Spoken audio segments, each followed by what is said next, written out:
Hey everyone, this is Tim from YourSixStudios. Today in this video, I'm going to show you how to find your email address if you forgot it on your PS5 Pro. So this is very simple. Just go up to the top and then go to settings right here. Scroll on down to users and accounts.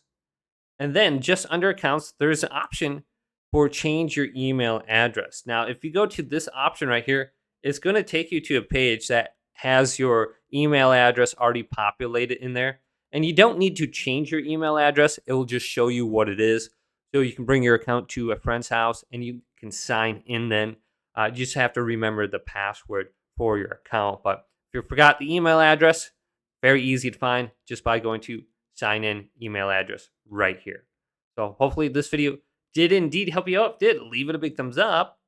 And subscribe my channel down below for more checkout videos coming up next on YourSixStudios.